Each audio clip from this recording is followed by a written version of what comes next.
brave.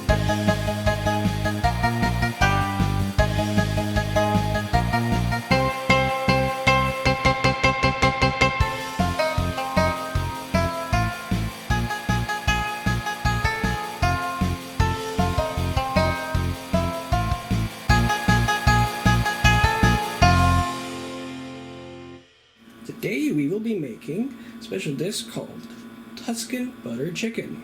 Now, I'd already taken a step ahead and prepared the chicken, but in order to prepare the chicken for this recipe, here's the first 3 steps to the recipe.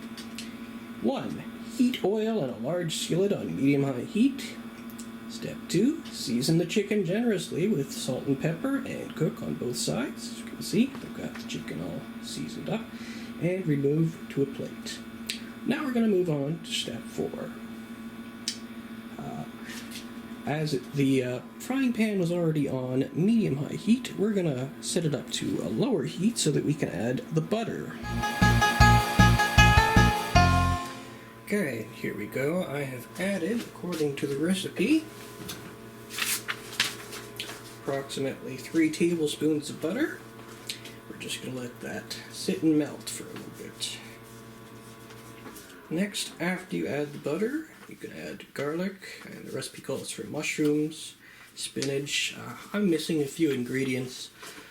I either couldn't find them at the grocery store or just didn't want them in my particular dish, but usually this dish calls for mushrooms, spinach, and tomatoes. Tomatoes I am going to add. So we'll come back in a few minutes when the butter's nice and melted. Now the butter's nice and melted, so I'm going to go ahead and add the next few ingredients, starting with the garlic. Now preferably, if you were doing this in an Italian kitchen, you'd use minced garlic. I just have garlic powder, but I'm working with what I have here. So there's the garlic, and I'm going to skip and add my tomatoes. The recipe that I'm following calls for 1 1/4 cups.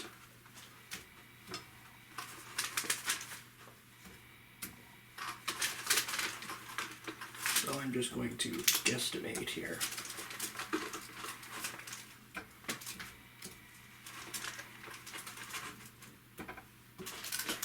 And in order to speed up the process, I'm going to turn up the heat just a bit.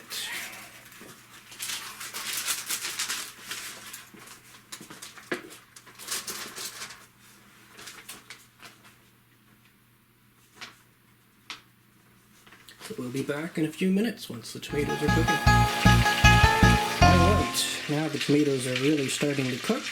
An optional step in this is to add the spinach, which I did not add today. But if you do add the spinach, instructions to this recipe say to let it cook until the spinach starts to wilt a little bit. The next step we will be doing is adding fresh cream and butter. With me, 1/2 cup of table cream, 1/2 and 1/2 cream, like that.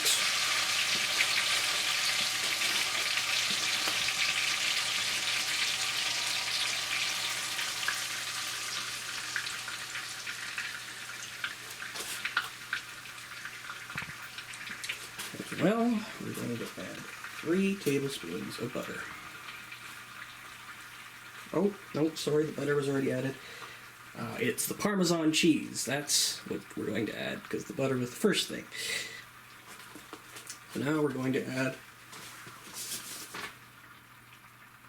1/4 cup of freshly grated Parmesan.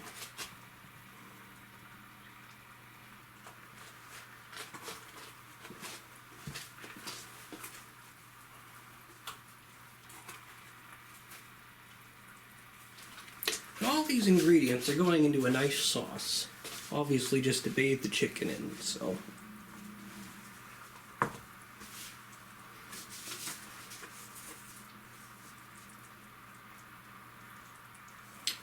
Add cream and cheese and let simmer. That is the next step.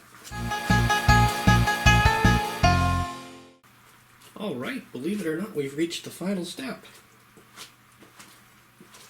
So all we have to do now is add the chicken.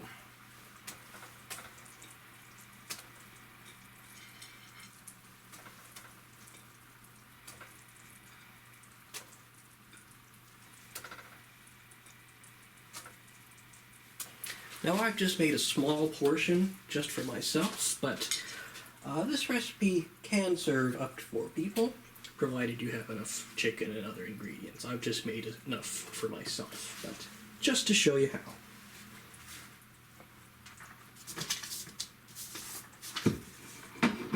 We will let that cook for another 2 minutes, and then it will be ready to serve. So here we have our finished product, plated and ready to eat. You can serve this on top of chicken or rice if you choose to. I'm choosing to eat it as is. You can also, as with most Italian recipes, pair it with a nice wine. Thank you for joining me for this opening episode of Season 3 of Days Adventures in Cooking. I'll see you next time. So here